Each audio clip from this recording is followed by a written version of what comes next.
वक्फ bill का मामला जो अब कानून में बदल चुका है, यह विवाद थमने का नाम नहीं ले रहा है। जमाते इस्लामी ने वक्फ संशोधन बिल जो अब कानून का रूप ले लिया है, इसको पूरी तरीके से असंवैधानिक करार दिया है और अपने विभिन्न कार्यक्रमों के माध्यम से अवामी अदालत में पहुंचने का फैसला लिया है। औकाफ बचाओ संविधान बचाओ कार्यक्रम के तहत स्थानीय उर्दू लाइब्रेरी मोतिहारी के सभागार में आयोजित प्रेस वार्ता को संबोधित करते हुए जमात के अमीर हल्का बिहार रिजवान अहमद इस्लाही, इमारत शरिया के काजी मुफ्ती रियाज अहमद, अमीर मकामी अब्दुल रशीद बर्क, प्रोफेसर इकबाल हुसैन आदि ने संयुक्त रूप से कहा कि all India Muslim personal law board के निर्देशन में वक्फ कानून का विरोध किया जा रहा है।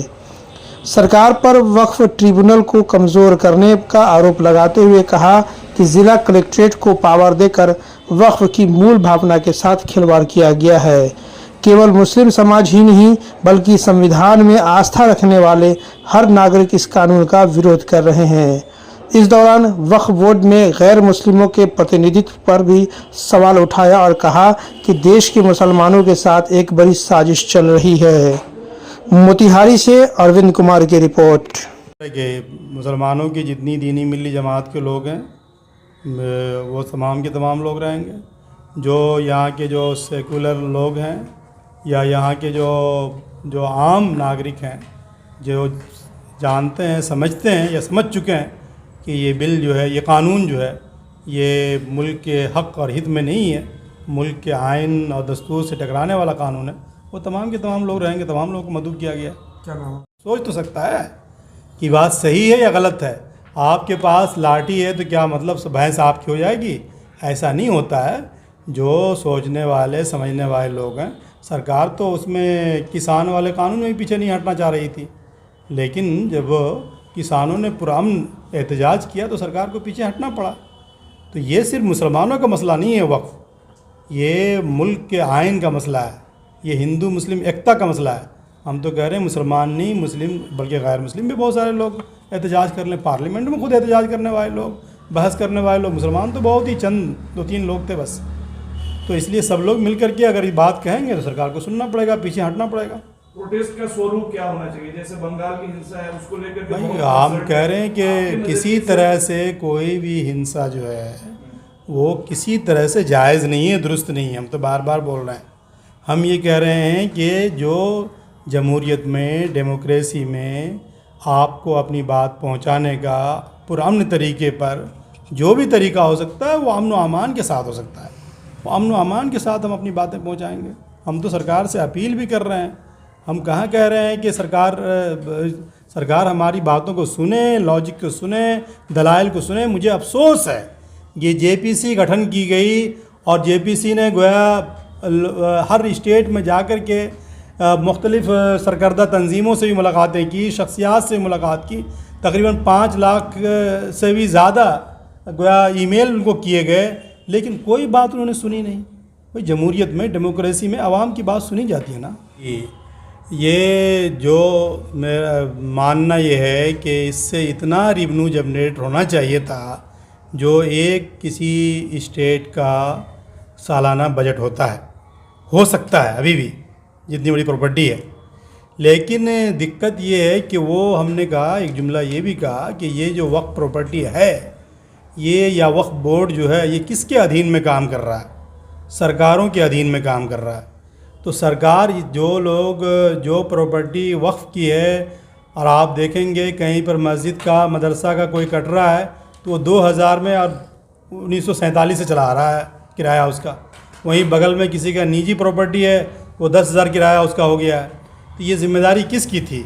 सरकारों की ज़िम्मेदारी है कि वो जो वक्त का जो रेवेन्यू जनरेट होना चाहिए वो उसको फिर से मॉनिटरिंग करे, देखे अगर वो गरीबों के हक़ और हित में काम करना चाहते हैं। हमें तो यही एतराज़ है ना कि प्रॉपर्टी वक्फ की है, सरकारों के पास ये अमानत है, सरमाया मुसलमानों का है। ये वक्फ जो है मुसलमानों के पूर्वजों ने गोया ज़मीन जायदाद जो है वक्फ किए थे गरीबों के, मिस्किनों के, मुसाफिरों के और आम ज़रूरतमंदों के भलाई के लिए। वो जनरेट नहीं हो रहा है तो ये ज़िम्मेदारी तो सरकार की है ना। तो जिस तरह से और चीज़ों के बारे में सरकार फ़िक्रमंद है, इनको फ़िक्रमंद होना चाहिए, वक्फ बोर्ड को पावरफुल बनाना चाहिए। खुद ये भी सरकार का भी एतराफ़ है, JPC का एतराफ़ है, सच्चर कमेटी का एतराफ़ है और हम लोगों का भी एतराफ़ है कि जो मुतवल्ली हैं, जो वक्फ बोर्ड के जो गोया ज़िम्मेदार लोग रहे हैं, खुद सरकारों ने बहुत सारे ज़मीन को कब्ज़ा कर रखा है, तो वो तो सरकार की ज़िम्मेदारी है ना कि वो उनके कब्ज़ा छुड़ाएं वो। और जो लोग नहीं छोड़ रहे हैं, काबिज़ कब्ज़ा नहीं छोड़ना चाहते हैं, उनको दंडित करें, सज़ा दें उनको। लेकिन सरकार तो ये कह रही है कि वक्फ वालों ने ही दूसरों की संपत्ति पर दावा कर दिया। कानून, उनका सरकार का कहना है कि हमको कानून लाने के पीछे एक मकसद यह भी है कि वक्फ वाले तनाशाह हो गए थे और जगह जगह अपना दावा ठोक रहे थे। इसकी ये जो बात कही जा रही है, इसकी कोई दलील अगर हो तो बताएं कि कहीं पर जाकर के वक्फ बोर्ड ने हाथ रख दिया हो और ये ज़मीन उनकी हो गई हो। कहीं पर मुसलमानों ने ज़बरदस्ती नमाज़ पढ़ ली हो, वो ज़मीन वक्फ की हो गई हो। कहीं मुसलमानों ने एक कब्र खोदी हो और वो ज़मीन जो है वक्फ की हो गई हो। ऐसी कोई बात नहीं है, ये जो है भ्रम फैलाई जा रही है। ये चाहे वो सरकार फैलाए, जो भी फैलाए, ये भ्रम है। ऐसा कहीं नहीं है कि वक्फ बोर्ड ने कहीं पर हाथ रखा। तो वक्फ बोर्ड में कौन चेयरमैन होता है भाई? कौन उसकी मॉनिटरिंग करता है? CO कौन होते हैं? सरकारी के तो लोग होते हैं। वो आज के दिनों में जो अयोध्या जब संगम में चल रहा, तो वहाँ भी तो एक मौलाना का दावा आया था कि वक्फ की ज़मीन। वक्फ की ज़मीन हम कह रहे हैं कहाँ है मुझे नहीं मालूम है, लेकिन ये सरकार की ज़िम्मेदारी है कि वो तमाम की तमाम जायदाद को, तमाम ज़मीनों को, वो जहाँ भी काबिज़ है वो उसको छुड़ाएं। वो हम तो ये बात कह रहे हैं। लेकिन जो ज़मीन है अभी, उसको कानून बना करके आप जो है खुर्द-बुद करना, कानून बना करके उसको बर्बाद करना, कानून बना करके उन पर लोगों को गोया हाथ साफ करने का मौका फराहम करना, ये तो और भी किसी तरह सही नहीं। और ये जो कानून बना है ना, इस कानून के बाद तो जो रही सही वक्फ की जायदाद है वो भी बड़ी आसानी से चली जाएंगी। सरकार ये भी दावा कर रही थी कि वक्फ में बहुत सारे घोटाले हुए, मतवली से लेकर उसके चेयरमैन तक पैसा खाए हैं वक्फ पे, इसलिए हमने ये कानून सख्त लाया। हम तो यही बात तो कह ही रहे हैं, कानून सख्त लाया, सज़ा को कम कर दिया। ये नीयत पर शक है या नीयत साफ़ है? कानून आप सख्त बना रहे हैं और जो है कानून सख्त कहाँ बन रहा है? जो लोग काबिज़ हैं उनकी सज़ा को आपने कम कर दिया, वक्फ ट्रिब्यूनल को आपने ख़त्म कर दिया। आपने गोया कह रहे हैं कि हम कब्ज़ा छुड़ाना चाह रहे हैं और जो है ऐसे कानून लाया जिस पर और भी कब्ज़ा बढ़ जाएगा लोगों का। ये तो जितने लोग काबिज़ हैं उनका कब्ज़ा और बढ़ जाएगा। और हमारी तो शिकायत ही यही है कि भाई अब तक जो है वक्फ बोर्ड सरकारों के अधीन में काम कर रहा है, तो सरकार में जब ऐसे लोग थे वो खुर्द-बुर्द किया, उनको सरकार क्यों नहीं मुजरिम बनाती है?